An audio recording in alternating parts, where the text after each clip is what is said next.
আসসালামু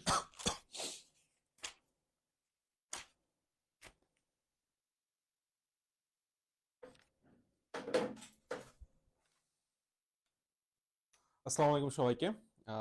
আমাদের হচ্ছে আজকে শর্করা চলছিল এবং শর্করার আজকে লাস্ট ক্লাসটা অত্যন্ত গুরুত্বপূর্ণ। একই সাথে সিকিউ, এখান থেকে বোর্ডের সিকিউ আমরা কমন পাবো এবং একই সাথে আমরা বোর্ডের এমসিকিউ আমরা কমন পাবো। Just let me share, just আমি একটু শেয়ার করে দিই, তারপরে হচ্ছে আমরা ক্লাসে ঢুকে যাই।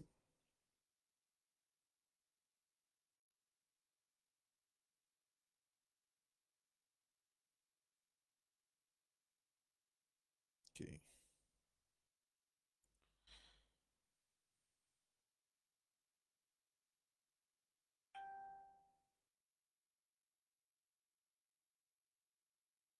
Thank you.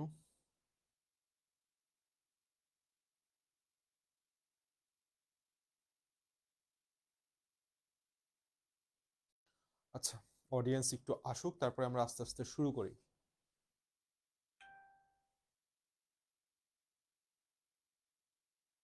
ঘটনা হচ্ছে যে, ওয়ালাইকুম আসসালাম তোরা, ওয়ালাইকুম আসসালাম সাদিয়া। আচ্ছা, ঠিক আছে। ঘটনা হচ্ছে, আমাদের যেই শর্করাটা চলছিল সেই শর্করার মধ্যে আমাদের আজকের শেষ ক্লাস। আমরা আজকে শেষ ক্লাসে পড়বো হচ্ছে, তোমরা অবশ্যই বইটা নিয়ে বসবা, বইটা সামনে রাখবা, ডান পাশে খাতাটা খোলা রাখবা, যখন আমি নোট করাবো নোট করবা, যখন আমি দাগাবো তখন বইটা দাগাবা।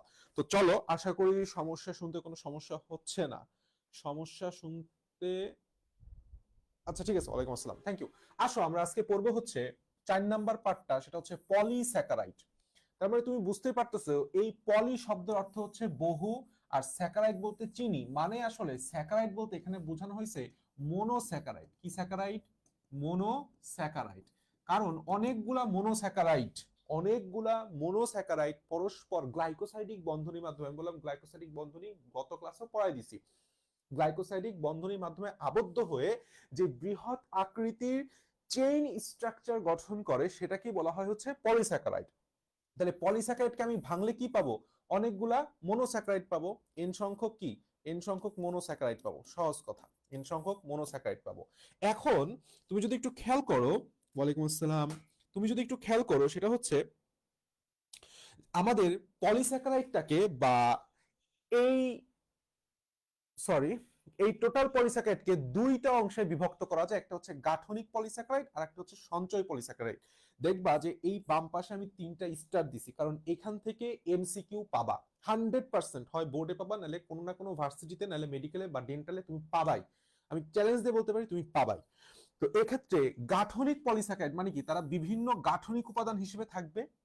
আর আরেকটা হচ্ছে সঞ্চয়ী পলিস্যাকারাইড, যারা উদ্ভিদ দেহে এবং প্রাণী দেহে সঞ্চয় উপাদান হিসেবে থাকবে। তো গাঠনিক পলিস্যাকারাইড কি কি আছে? 1 নাম্বার সেলুলোজ, বইতে দাগাও এবং মুখস্থ করো, সেলুলোজ, হেমিসেলুলোজ এবং পেকটিন। দ্যাট মিনস যারা আসলে কোষ প্রাচীরের গঠনে অংশগ্রহণ করে, আমরা পড়ছি না কোষ প্রাচীরের গঠনে সেলুলোজ, হেমিসেলুলোজ, পেকটিন থাকে, এরাই হচ্ছে গাঠনিক পলিস্যাকারাইড। তোমাকে এখানে মেডিকেলে প্রশ্ন হবে নিচের কোনটি গাঠনিক পলিস্যাকারাইড নয়। ঠিক আছে, নিচের কোনটি গাঠনিক রিচার্জ, আহারে শিট, আজকেই আজকেই আজকেই দিচ্ছি, আজকেই দিচ্ছি, ঠিক আছে সাদি, আজকে রিচার্জ ডান ডান। আর সঞ্চয় পলিস্যাকারাইড কি বলছি? যারা সঞ্চিত বস্তু হিসেবে কাজ করে, এবং আরেকটা হচ্ছে শক্তির উৎস হিসেবে কাজ করে। দেখো, এখানে দুইটা কথা লিখছে। স্টার্চ, এই স্টার্চ হচ্ছে আমাদের উদ্ভিদ দেহে সঞ্চয় হয়, উদ্ভিদ দেহে সঞ্চয় হয়, এটা বললাম, প্রাণী দেহে সঞ্চিত থাকে না। আর এই যে গ্লাইকোজেন, এই গ্লাইকোজেন আমাদের প্রাণী দেহে সঞ্চিত থাকে। এই জন্য গ্লাইকোজেনকে বলা হয় প্রাণীজ শর্করা। গ্লাইকোজেনকে কি বলা হয়? প্রাণীজ শর্করা। এইটা খুবই ইম্পর্টেন্ট একটা এমসিকিউ, যে প্রাণীজ শর্করা কোনটি? উত্তর কি হবে? উত্তর কি হবে? গ্লাইকোজেন। তাহলে যদি তোমাকে প্রশ্ন করি যে শক্তি কিংবা শ্বসন কার্যে ব্যবহৃত হবে কোনটা, সেটা হচ্ছে সঞ্চয় পলিস্যাকারাইড গুলা। আশা করি বুঝতে কোনো সমস্যা হচ্ছে না। সৈকত, ওয়ালাইকুম আসসালাম, ওয়ালাইকুম আসসালাম ভাইয়া, থ্যাংক ইউ, থ্যাংক ইউ। আলহামদুলিল্লাহ, আলহামদুলিল্লাহ ভালো আছি, সমস্যা নাই। আসো, এখন আমরা একটু নিচের দিকে যাই, সেটা হচ্ছে আমাদের এখান থেকে এই যে স্টার্চ আর ওই পাশ থেকে হচ্ছে সেলুলোজ, আমাদের সিকিউ এর জন্য ইম্পর্টেন্ট পার্টটা হচ্ছে স্টার্চ, স্টার্চ এবং সেলুলোজ। ঠিক আছে, এটা তোমার কি করতে হবে, তোমাকে বলবে হচ্ছে গঠন দেখাতে এবং এটাকে ব্যাখ্যা করতে, মানে গঠনটা আমাকে ব্যাখ্যা করতে হবে এবং ব্যাখ্যার মধ্যে আমি এর ব্যবহারও দিয়ে দিব। ঠিক আছে, এবং এই ব্যবহার যে পার্টটা আছে না, এই ব্যবহার পার্টটা বললাম আমাদের মেডিকেল অ্যাডমিশনের জন্য very very very much important. বিগত বছরে এইখান থেকে সরকার থেকে যে প্রশ্নগুলো আসছে ম্যাক্সিমামই আসছে হচ্ছে ব্যবহার থেকে।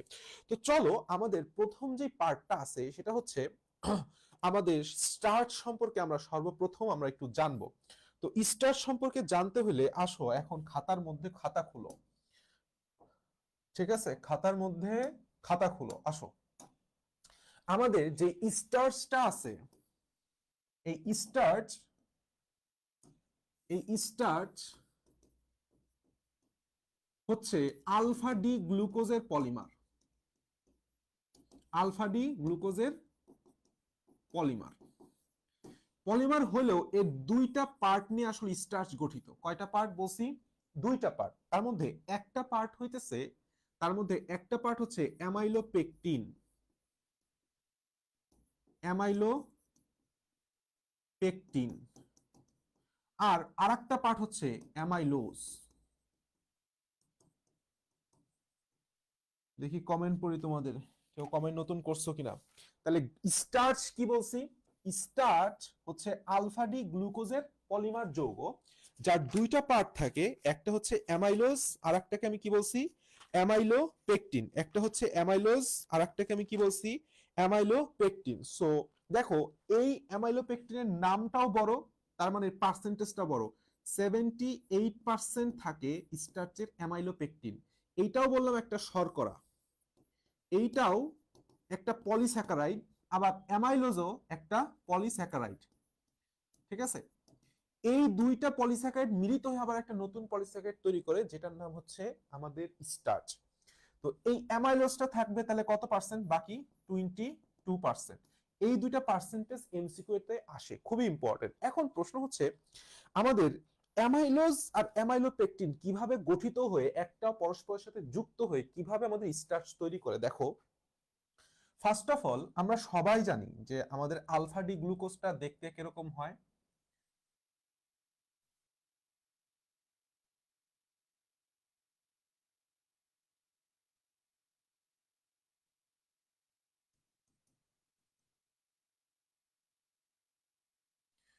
এরকম ভাবে একটা স্ট্রাকচার আমি আঁকলাম।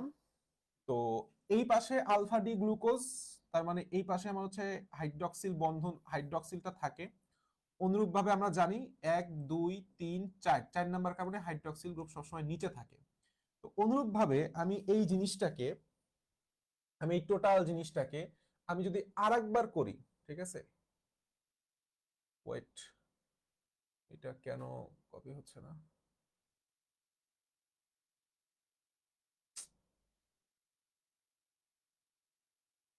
কপি হচ্ছে না কেন?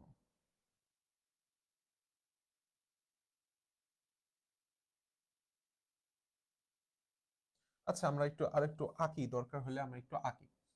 তো সাপোজ এই আরেকটা, তাহলে এটা একটা আলফা ডি গ্লুকোজ, আমার সাথে খাতায় আইকো। অনুরূপ ভাবে এইটাও আবার একটা আলফা ডি গ্লুকোজ, তাই না? আমরা পলিস্যাকারাইড যখন স্ট্রাকচার আঁকবো অনেকগুলো আঁকতে হয়, তো এই জন্য সংক্ষেপ আঁকবো, বেশি বড় সড়ো আমরা করব না। অনুরূপ ভাবে আমি জাস্ট আরেকটা আঁকবো বোঝানোর সুবিধার্থে। এটাও বললাম আমার আলফা ডি গ্লুকোজ, আবার এইটাও আমার একটা আলফা ডি গ্লুকোজ। এখানে হাইড্রক্সিল গ্রুপ, এখানে হাইড্রক্সিল গ্রুপ, এখানে হাইড্রক্সিল গ্রুপ, এখানে হাইড্রক্সিল গ্রুপ। তাহলে এরকম তো এই পাশে অনেকগুলো আছে, এরকম ওই পাশে অনেকগুলো আছে। যেহেতু পলিমার, আমরা জানি পলিমার মানে অনেক, বহু।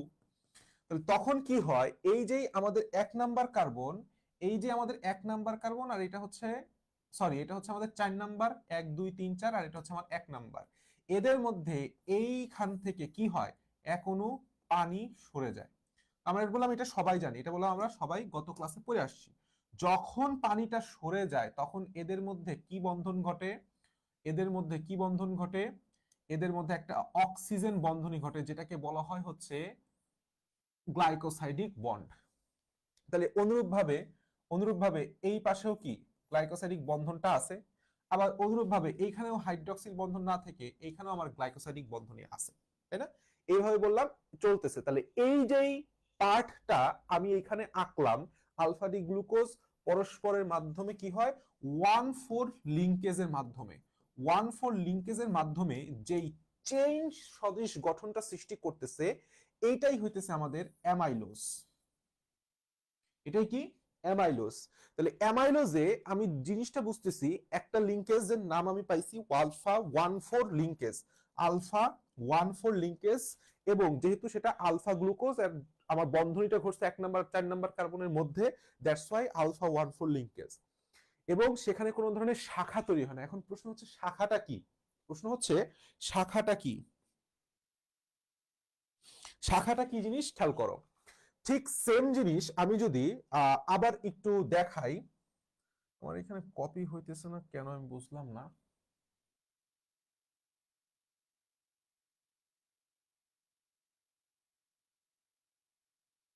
দাঁড়াও, কপি করতে হবে, এত আঁকা যায় কিনা, কপি কেন হইতেছে না আমার।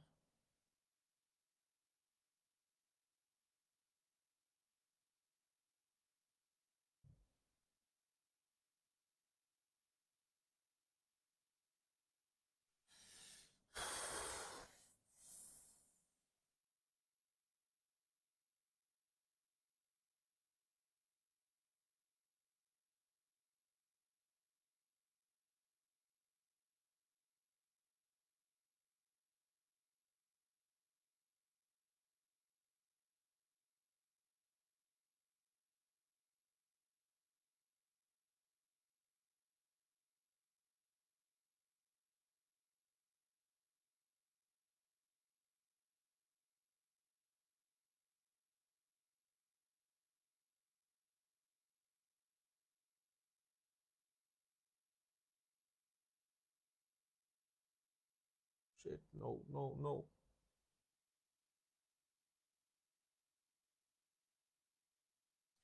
আচ্ছা আসো আমরা আবার একটু আঁকি, যেহেতু কপি হইতেছে না, আমরা আঁকা ঝোঁকাই করি, সমস্যা কি, আমরা আঁকা ঝোঁকাই করি, সময় একটু লাগুক।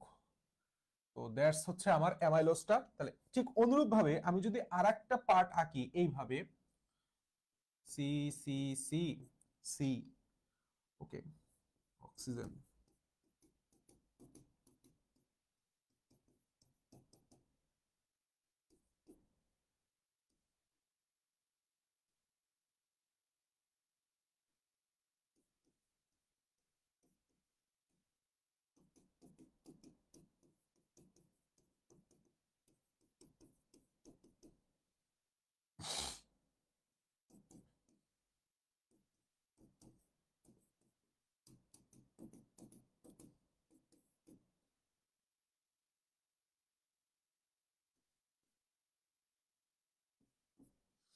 তো এখন সেম জিনিস আমি আঁকছি না, সেম জিনিসই বললাম আঁকছি। এই ক্ষেত্রে এই পার্টের সাথে উপরের দিকে আর একটা ছোট পার্ট সৃষ্টি হয় কিভাবে, দেখো আমি তোমার একটা জিনিস বুঝাই। সেটা হচ্ছে এই স্ট্রাকচারের উপরে আবার ছোট আর একটা স্ট্রাকচার যদি আমি আঁকি,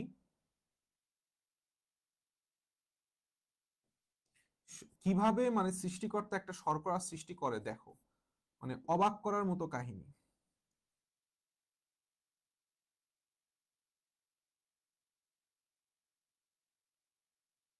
এখানে আঁকাটা ঠিক হবে না, আর একটু এটার উপরের দিকে উঠায় নিয়ে আসি।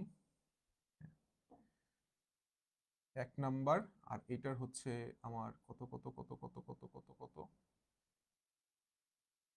16, এটার নিচে নিয়ে আসতে হবে।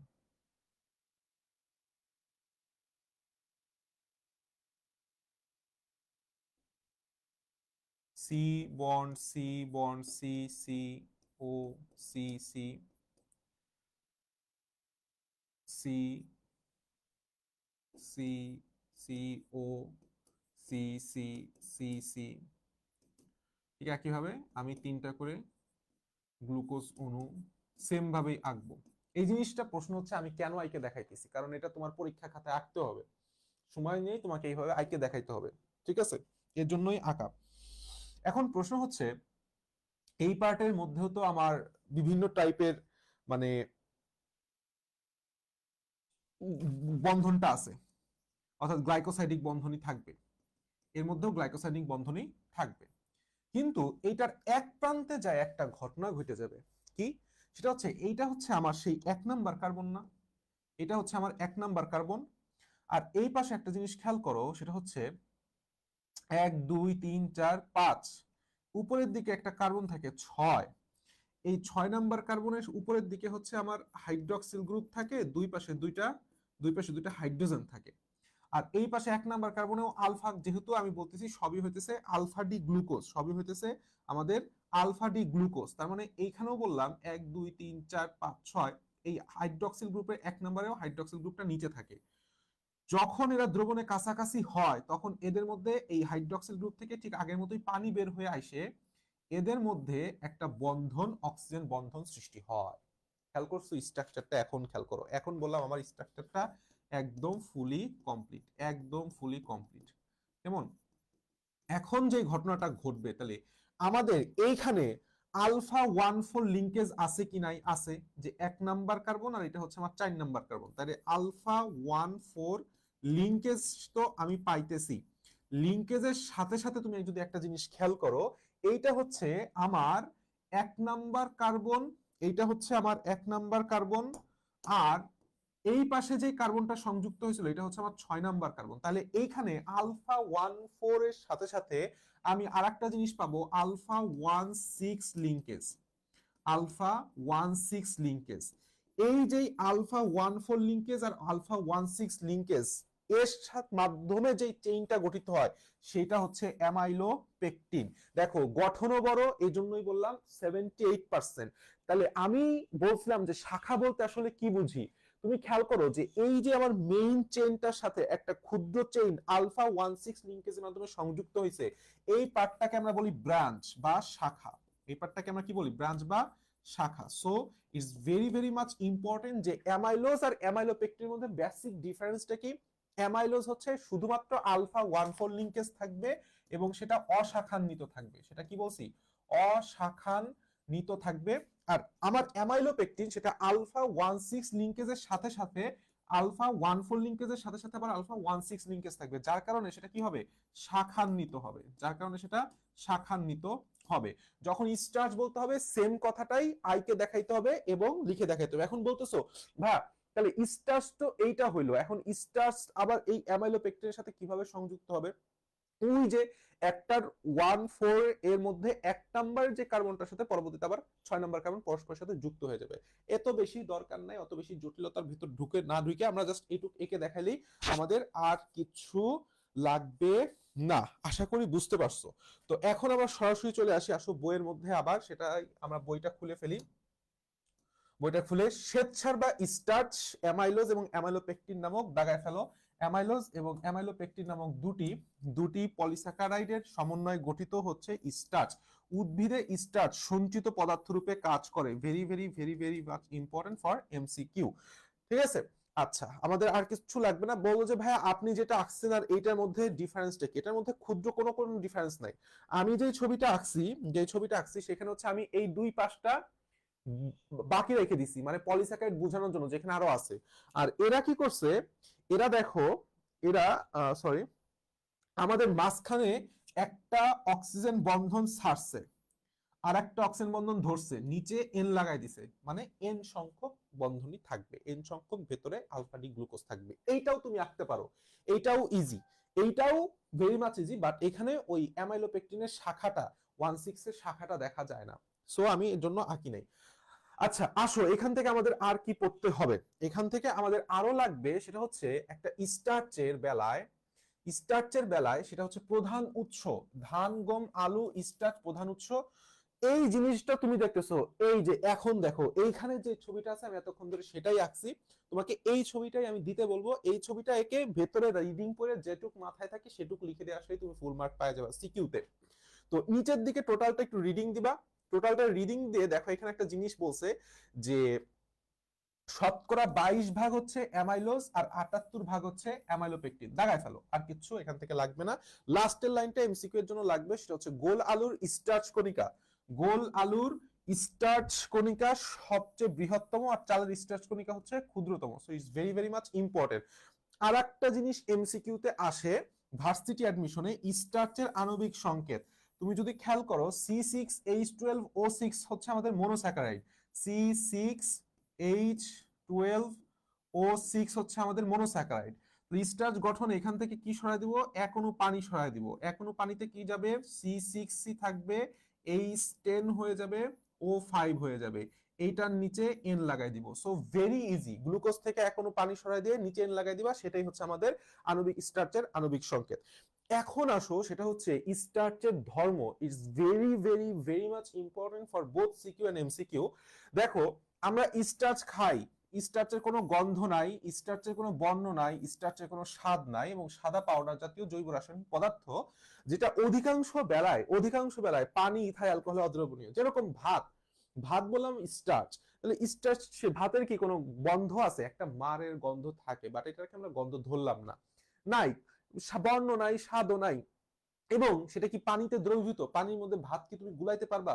দ্রবণ মানে একদম সুস্পষ্ট সুন্দর দ্রবণ তৈরি করতে পারবা? পারবা না। তাহলে ইথার পানি এবং অ্যালকোহল অদ্রবণীয়। এবং আরেকটা গুরুত্বপূর্ণ কথা, 3 স্টার দাও এটার পাশে, যে স্টার্চ আয়োডিন দ্রবণে নীল বর্ণ ধারণ করে। কি বর্ণ ধারণ করে? নীল বর্ণ। আর উচ্চ তাপমাত্রায় স্টার্চ ভেঙে দুইটা জিনিসে পরিণত হয়, একটা হচ্ছে ডেক্সট্রিন আর মল্টোজ। এরপরে তুমি যদি মল্টোজকে ভাঙো তারপরে আস্তে আস্তে পাওয়া হচ্ছে গ্লুকোজ, একবারে গ্লুকোজ পাওয়া যায় না।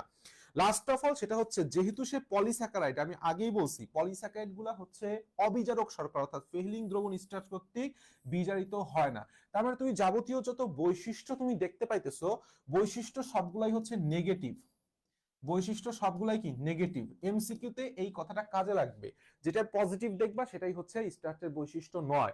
যেরকম গন্ধহীন, বর্ণহীন, স্বাদহীন, অদ্রবণীয় সবই নেগেটিভ শব্দ। নীল বর্ণ নতে নেগেটিভ, নতে নীল, বিজারিত হয় না, সবই বললাম নেগেটিভ জাতীয় শব্দ। এইখানে নিচের দিকে একটা কথা আছে, দেখো স্টার্চকে ফার্স্টে এই জিনিসটা আমাদের লাগবে, স্টার্চকে ভাঙলে ফার্স্টে পাবো ডেক্সট্রিন, ডেক্সট্রিনকে ভাঙলে পাবো ম্যালটোজ, ম্যালটোজকে ভাঙলে পাবো হচ্ছে আলফা ডি গ্লুকোজ। এখন আসো স্টার্চের ব্যবহার, স্টার্চের ব্যবহার কিছু লাগবে না, একটু সুন্দর করে রিডিং দিবা, একটু সুন্দর করে আমাদের রিডিং দিলেই it is more than enough. ঠিক আছে, আশা করি স্টার্চ নিয়ে আর কোনো সমস্যা নাই।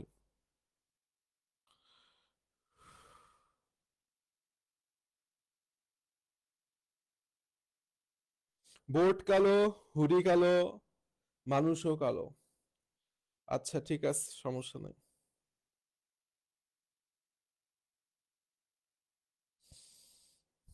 আচ্ছা তাহলে স্টার্চ নিয়ে আর কোনো আশা করি কোনো সমস্যা নাই।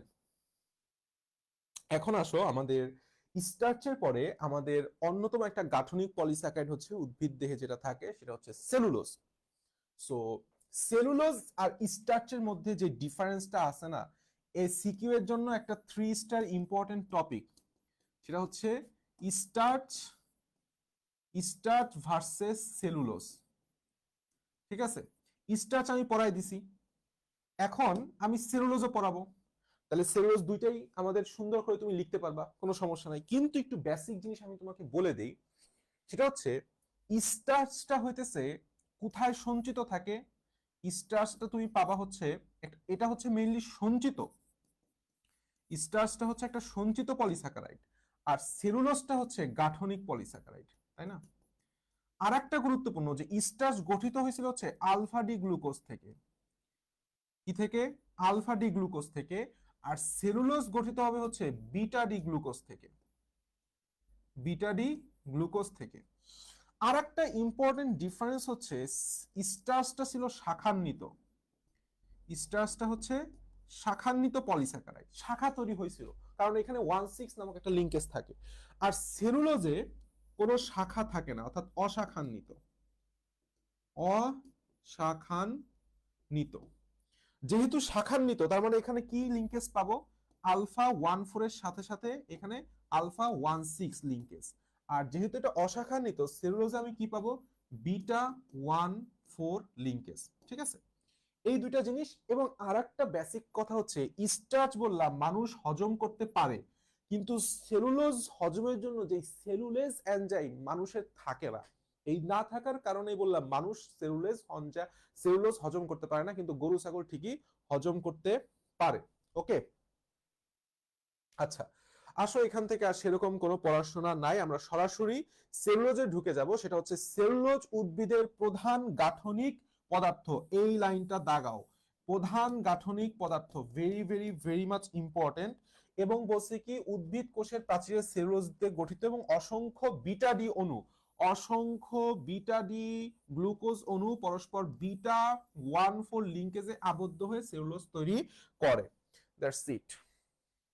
এইখানেও সেলুলোজটা কি হবে আমি আঁকবো, আমি তোমাকে দেখাই দিব, কোনো সমস্যা নেই। তার আগে দেখো পৃষ্ঠা উল্টালে তুমি এই পাশে কিছু স্ট্যাক পার্সেন্টেজ পাবা। ভাই এইটা আসলে এতটা প্যারা দিবে যা তুমি আসলে কল্পনাও করতে পারবে না, কারণ এইটা এমসিকিউ তে পাবাই, এইটা এমসিকিউ তে তুমি পাবা, বলা যায় পাবা। কত পার্সেন্ট কোনটায় কি থাকে, সো এটা বারবার পড়ার মাধ্যমে মুখস্থ করা তোমার নৈতিক দায়িত্ব। কি কি, 1 নাম্বার দেখো তুলায় সবচেয়ে বেশি 94, কারণ সেলুলোজ আসলে কি জিনিস বলতো, সেলুলোজ হচ্ছে, সেলুলোজ আসলে কি জানো, সেলুলোজ আসলে সুতার মতো অংশ, সুতার মতো গঠন। ঠিক আছে, একটা নাথিং ইজ সুতা, তাহলে মাথায় রাখবা সুতা তৈরি হয় তুলা দিয়ে, তাহলে সবচেয়ে বেশি পার্সেন্টেজ সেলুলোজ থাকবে কোথায়, তুলায়, সেটা হচ্ছে 94। লিনেন আর তন্তু কোষ দুইটাই বললাম 90, লিনেনেও 90, লিনেনের ন দিয়ে 90, আর তন্তুর ন দিয়েও মাথায় রাখবা 90। কাঠে 60, কাঠে কত 60।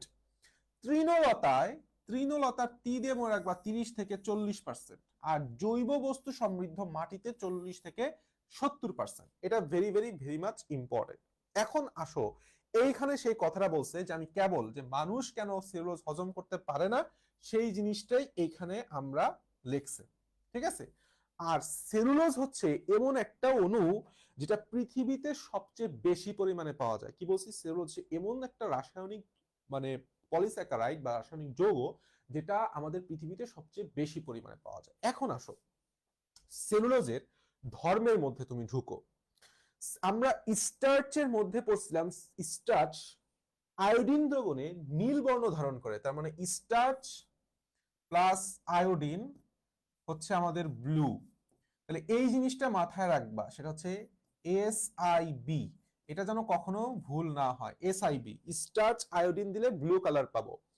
আর সেলুলোজ হচ্ছে তুমি যদি এখানে কোনো আয়োডিন দাও সেখানে কোনো রঙই সে দিবে না, এখানে কোনো রঙই দিবে না, এটার কোনো পুষ্টিগুণ নাই, এবং এটা একটি ফাইবার যেটা বললাম তন্তু সদৃশ শক্ত। ঠিক আছে, জাস্ট সেলুলোজের ধর্মগুলা একটু সুন্দর করে রিডিং দিলেই হবে। যেইটা আমাদের মুখস্থ করতে হবে সেটা হচ্ছে সেলুলোজের ব্যবহার। এইটা আসলে ইনফিনিটি স্টার, এবং এখান থেকে বিগত বছরে মেডিকেলেও ভর্তি পরীক্ষা প্রশ্নে আসছে, বোর্ডেও প্রশ্ন আসছে। কি কি লাগবে দেখো, কোষ প্রাচীরের প্রধান উপাদান সেলুলোজ, এটা বলতে বলতে মুখে ফেনা উঠে গেছে, তোমার মুখস্থ হয়ে গেছে। বস্ত্র শিল্পের প্রধান উপাদান বললাম কাঁচামাল, বা প্রধান কাঁচামাল বললাম সেলুলোজ, কারণ আমি বারবার বলতেছি সেলুলোজ নাথিং ইজ সুতা। এই যে জামা কাপড় তুমি আমি পরে আসতেছি সবই সুতা দ্বারা তৈরি, তাহলে সুতা কোথা থেকে আসতেছে, সেলুলোজ থেকে আসতেছে। এক শেষ দুই শেষ তিন, very very very much important, nitrate বিস্ফোরক হিসেবে ব্যবহৃত হয় কোনটি, নাইট্রেট বিস্ফোরক হিসেবে ব্যবহৃত হয় কোনটি, সে ব্যবহৃত হয়, কে ব্যবহৃত হয় এভাবে মনে রাখবা, সেটা হচ্ছে সেলুলোজ। ফটোগ্রাফিক ফিল্ম, কে ফিল্ম করে, সে ফিল্ম করে। Filter paper, tissue paper, photographic film, packaging এর দ্রব্য সময়ের সেলুলোজ দিয়ে তৈরি। দেখো ফিল্টার পেপার মানে কাগজ, টিস্যু পেপার মানেও কাগজ, ফটোগ্রাফিক ফিল্ম ফটো কিসে ছাপাবা, কাগজে ছাপাবা, প্যাকেজ কি দিয়ে করবা, কাপড়ের কাগজের প্যাকেজ কিংবা কাপড়ের প্যাকেজ, তাহলে কাপড় কাগজ দুইটাই তো সেলুলোজ দ্বারা তৈরি, কমন সেন্স না। আচ্ছা নিচে আছে কি, নিচে একটা কথা আছে, সে হচ্ছে থিন লেয়ার ক্রোমাটোগ্রাফিতে স্টেশনারি ফেজ হিসেবে সেলুলোজ ব্যবহৃত হয়। এটা আরেকটু পরে যায় বুঝবা, যখন আমাদের গুণগত রসায়নের শেষে এই ক্রোমাটোগ্রাফি নিয়ে একটু বিস্তারিত পড়াশোনা করবা, তখন এটা বুঝে যাবা যে স্টেশনারি ফেজ হিসেবে কোনটি ব্যবহৃত হবে, সেলুলোজ। দেখো ইজি স্টেশনারি সব, সেলুলোজের সব, আর কিচ্ছু এখান থেকে পড়া লাগবে না। মানুষ সেলুলোজ হজম করতে পারে না কেন বলেই দিছি, এটা খতে আসে, এটা হচ্ছে অনুধাবনে আমাদের পাওয়া যায়। এখন দেখো এই যে স্টার্চ এবং সেলুলোজের যে ছকটা আছে না, এই ছকটা আমি তোমার পড়তে বলছি, is very very very much important for ঘ কিংবা গ। কেমন? এখন আসো গ্লাইকোজেন। গ্লাইকোজেন সেরকম বিষয় না, আমি যেই ছবিটা আঁকছিলাম না, এই যেই ছবিটা আঁকছি সেই ছবিটা কই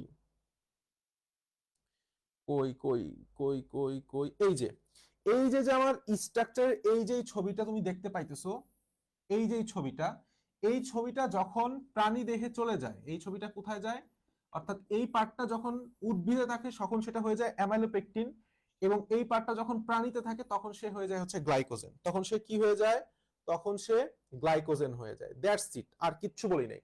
এটাই তোমাকে পড়তে হবে যে গ্লাইকোজেন হচ্ছে একটা পুষ্টিজাত পলিস্যাকারাইড। নিচের কোনটি পুষ্টিজাত পলিস্যাকারাইড, এটা বলা আমি হাইলাইটেড দিয়ে দাগাইছি, that means is very very very much important, এবং এটি প্রাণী দেহের প্রধান, এটি প্রাণী দেহের প্রধান সঞ্চিত খাদ্য উপাদান হলেও সায়ানোব্যাকটেরিয়াতে এবং কতিপয় ছত্রাক যেমন ইস্টেও পাওয়া যায়। স্টার্চ কি জিনিস?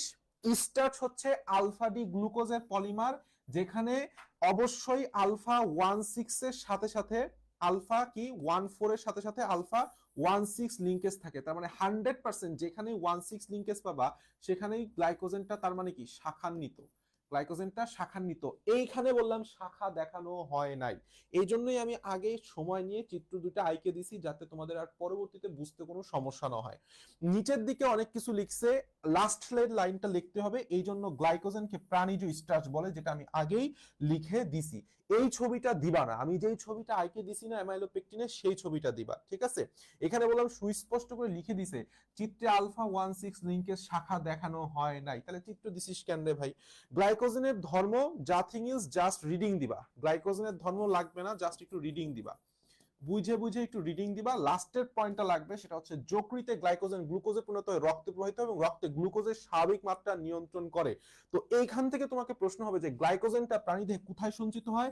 যকৃতে, সাথে সাথে হচ্ছে আমাদের পেশিতে, সাথে সাথে হচ্ছে আমাদের পেশিতে। এবং এখান থেকে আরেকটা এমসিকিউ হবে, সেটা হচ্ছে রক্তে গ্লুকোজের স্বাভাবিক মাত্রা নিয়ন্ত্রণ করে কে? গ্লাইকোজেন। কে করবে? গ্লাইকোজেন করবে। আচ্ছা, গ্লাইকোজেনের ব্যবহার সেইটাই দিছে যে পেশিতে গ্লাইকোজেন শক্তি হিসেবে শক্তি যোগায়, যকৃতে গ্লাইকোজেন থেকে গ্লুকোজে পরিণত করে, রক্তে গ্লুকোজের স্বাভাবিক মাত্রা নিয়ন্ত্রণ করে। দ্যাটস ইট, এখান থেকে আর সেরকম কিছু লাগবে না।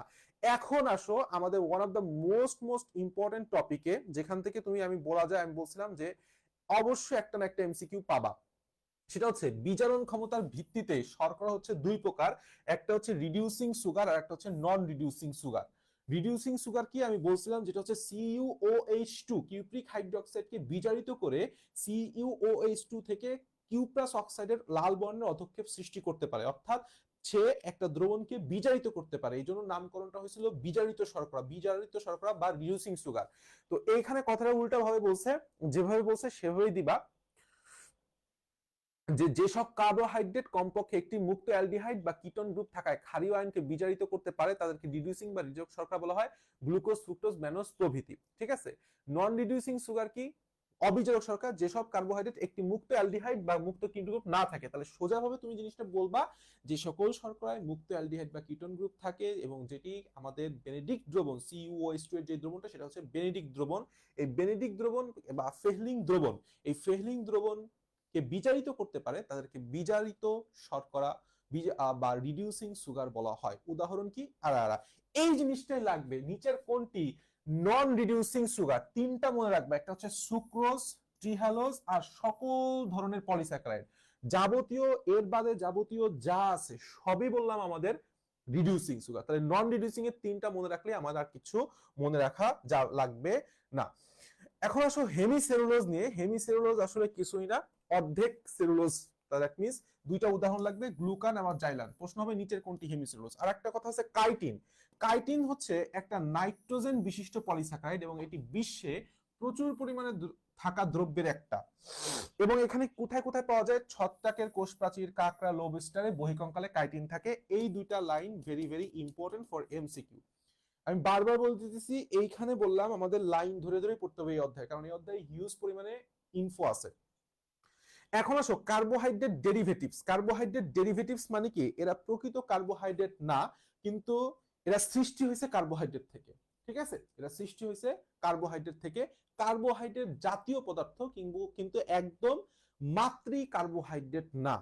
তো এখন দেখো একটা জিনিস খেয়াল করো, সেটা হচ্ছে এই কার্বোহাইড্রেট ডেরিভেটিভস এর মধ্যে অনেক টাইপের ডেরিভেটিভস আছে। তার মধ্যে একটা হচ্ছে গ্লুকোসামিন, একটা কি গ্লুকোসামিন, আর একটা হচ্ছে গ্যালাক্টোসামিন। তো এখান থেকে প্রশ্ন হবে হচ্ছে তরুণ আস্থির প্রধান দ্রব্য কোনটা, গ্লুকোসামিন না গ্যালাক্টোসামিন? উত্তর হচ্ছে গ্যালাক্টোসামিন। আর গ্লুকোসামিন হচ্ছে পলিমার হয়ে কাইটিন নির্মিত করে। বুঝাইতে পারছি? তাহলে কাইটিন হচ্ছে গ্লুকোসামিনের পলিমার। ঠিক আছে, সামিন কাইটিন, সামিন কাইটিন এভাবে মনে রাখবা। সামিন কাইটিন, সামিন কাইটিন, আর সামিন কাইটিন মানে হচ্ছে গ্লুকোসামিন। তাহলে গ্যালাক্টোসামিন অবশ্যই তরুণাস্থির প্রধান উপাদান হবে। ঠিক আছে, এই জিনিসটা খুবই খুবই খুবই খুবই গুরুত্বপূর্ণ। এখন নিচের দিকে কার্বোহাইড্রেট বা শর্করার ভূমিকা আছে, এইটা আমরা আগেই পড়ে আসছি, এটা রিডিং দিলেই পড়বা, বুঝতে পারবা। এখানে একটা গুরুত্বপূর্ণ কথা হচ্ছে, এটা কখনো কখনো আমি দেখছি ঘতে দিছে। আর এখান থেকে যেই জিনিসগুলো আমরা আগেই বললাম পড়ে আসছি, যে আমাদের শক্তি দেয়, আমাদের লুব্রিক্যান্ট দেয়, তাই না? এই জিনিসগুলো বললাম আমরা আগেই পড়ে আসছি, এটা ভেরি ভেরি ইম্পর্টেন্ট জিনিস। এই হচ্ছে আমাদের আজকে শর্করার সবকিছু। আমাদের কি বলছি, যে এমসিকিউ গুলো আসবে সেটা বললাম আমি দাগায়ও দিছি, আমি মুখস্থ করায় দিছি আশা করা যায়। আর যেই সিকিউটা আসবে সেটা হচ্ছে স্টার্চ আর একটা হচ্ছে সেলুলোজ। এই দুইটার পার্থক্য, এই দুইটার গঠন, এই দুইটার বৈশিষ্ট্য। Thank you very much. দেখা হবে নেক্সট ক্লাসে অ্যামাইনো অ্যাসিড নিয়ে। ততদিন পর্যন্ত বেস্ট অফ লাক।